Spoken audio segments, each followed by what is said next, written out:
little instrumental tune I'm working on that if this just got finished last night, so not this, but the lesson that I just finished. This is, of course, Rose of Cimarron, Rusty Young's fabulous Poco tune that kind of took cuts in, I'm always giving you hints about what I'm working on and what I'm thinking about doing next, and lessons. I've always got like 8 things kind of under construction. And sometimes I think, okay, I'm going to finish this one, and then I'll get on to that one, then I'll get on to that one. And then something the other day, this is what happened just a few days ago. I just was had Poco playing like all day long around the house while I was working. And not working on guitar stuff, because then I don't usually have the music on. And that song just grabbed me, and I thought, I actually kind of always wanted to figure out exactly what was going on in the song too. And at first I thought I would just, oh, by the way, it is Friday, it's July 21st. So got a lot going on, and we may have the cat attack here. He's going to go, I know. There we go. Let's see, where was I? Oh, talking about Rose of Cimarron. And at first I thought, this makes just a great little simple strumming song. This is going to be a beginner song. Cool, I don't do that often. Then I thought, oh no, it's got B flats and B minors and G minor in it. Whoa, okay, that was short-lived. So I thought, okay, well, I can still just put together a little lesson on strumming it. And then I listened, so I watched a lot of live versions, and in those they really just do they don't do anything real fancy. Well, except for like Paul Cotton plays some cool leads. Rusty Young, who wrote the song, really never plays like any pedal steel stuff on it, which is interesting because it's kind of a major part of the of the original. It was, of course, recorded by Emmylou Harris as well, and Chelsea Williams. Anyway, okay, enough about that, except what I decided to try to do in there was try to come up with fingerpicking that sounded a little bit like what we hear on the 12 string. And I think it came close because it's a real just kind of steady thing. So just a second. Ponzu, get out of here.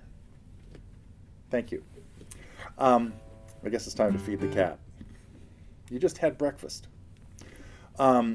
Anyway, so that was, and boy, doing the research about Rose Dunn, it was fascinating. I got really wrapped up in these stories about her life in the late 19th century, and kind of harboring outlaws, and then then her brothers kind of collecting the bounty on the other. Anyway, fascinating story, and I tell most of that in the lesson. So check out the preview to the lesson. And it was a song he wrote supposedly for Roy Rodgers. That was supposed to be a Poco song. It's supposed to be a Roy Rodgers song. Anyway, okay. Oh, and that has now been added to the Poco pack, by the way. So those of you that have the Poco pack, get this like just as a bonus. What else happened this week? I got a few things to tell you about. The other songs. Nesh put together a song on a lesson on a tune that I was not too familiar with until about 5 or 6, maybe many years ago. The first time that Karina came to camp, and she and Nesh played this tune, Soulmate, Natasha Bedingfield, and it was just really cool guitar playing.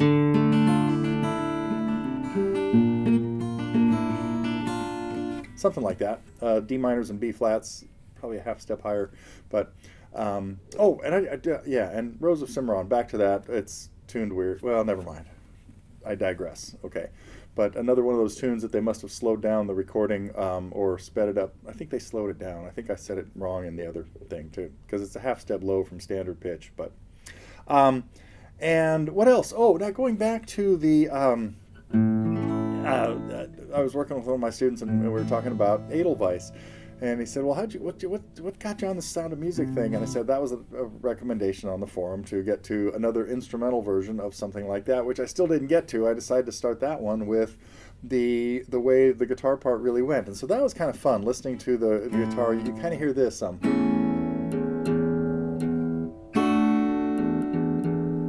hear some chords, then you just hear a little finger picking.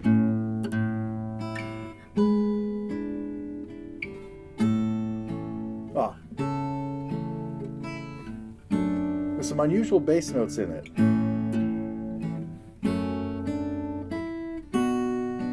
And so I started that lesson, deciding just to make it a a sing-along version, or an accompaniment version. So that means I got still on this other side burner the solo version of that. That'll be coming up somewhere down the line. Let's see, two other big pieces of news that I want to get to. I want to make sure everybody knows that now we've got Max Rich doing stuff at least once a week. His newsletter is on our forum, so be sure to stay in touch with the forum, because he's going to be putting up great tips and stuff up there every week. We'll get all that added to our to the blog as well, if you like to watch that better. And the biggest thing, though, this week is Matt, my old partner Matt, and I, started Totally Guitars 14, is that what we decided? Yeah, a little over 14 years ago now. Although we've been working on it for like a year before we actually got it off the ground. Used to do some live shows, TG Live, and we'd answer questions and goof around and things like that. And we are semi-resurrecting that, a little different format, starting the first one of these is tomorrow, Saturday the 22nd at noon California time. Most of you, I imagine, get the emails that I send out every week. They usually go out on early Saturday mornings, and if you're on that list, you should have gotten something from me on Tuesday and even Thursday to kind of follow up. Because we're opening it to anybody that wants to just join in. There could be a couple hundred people there. It's more of a webinar. I'll just be talking about important guitar techniques and answering questions that people can submit in advance. So if you have anything you want to ask that's been bugging you, all you have to do is opt in to join the webinar, which is again Saturday at noon Pacific time, and then you'll get a link to where it's going to be, and I'll even have that link in here. No, I'll have the link to the opt-in in the description here below. So if emails from me get sent to the junk heap, it's not too late. So anyway, we'll spend an hour on Saturday, and we will. I think we'll be able to record the whole thing and make it available to everybody else. But we'll just kind of talk about important guitar things, and it might be playing with a pick, and working on keeping a steady rhythm going. Might work into some bluegrassy type tunes. Here's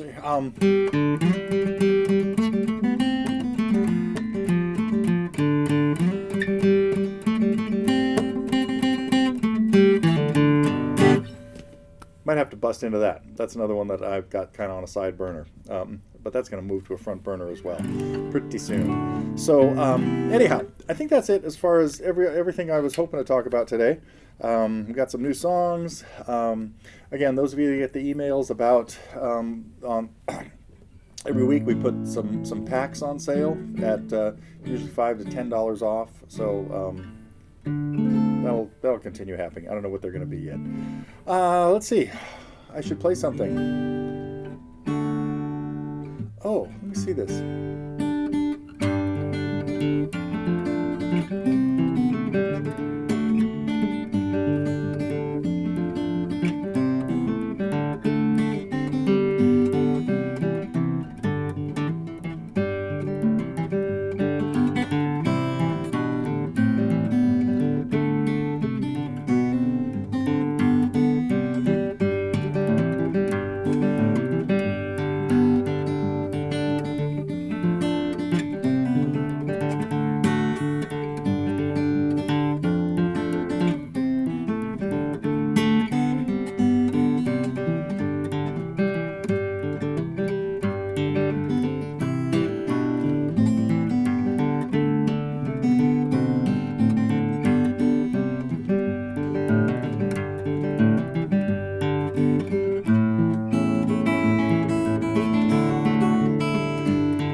There's a big hint. That's the next tune I'm working on that I hope to have out next week.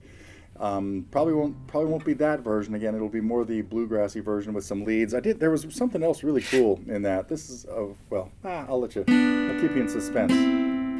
But it did have putting together a couple of different guitar parts. One is that opening lead, and the other is a second guitar part.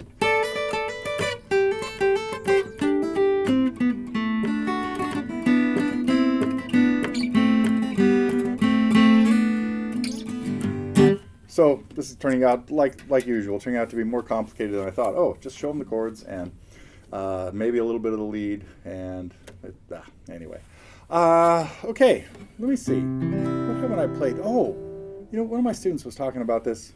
Here we go. Let's play a little. Really, a couple weeks ago, I did a lesson on Grandfather's Clock, right? Which I think is just one of the best finger picking songs for people to start with. And when I was talking to one of my students who has been a student for on and off for over 40 years, I said, we must have done that. He goes, yeah, we played that. And I said, and what were some of the early finger picking tunes that we did? And the one he mentioned was this. Let me think. I got it.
Actually might be how John Fahey would do some endings. You'd expect it to end.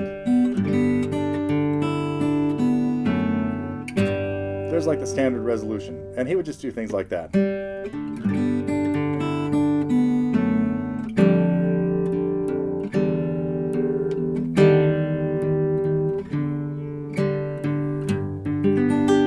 Just land on intentionally wrong notes until it sounded good. So he might be messing around like this. Then he might throw in.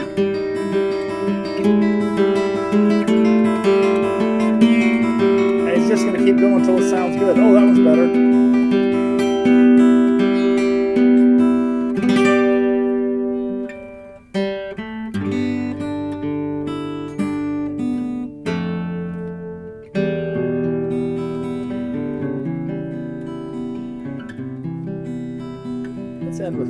Let's improvise something nicer.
That's a better way to sign off July 21st. Catch you next week.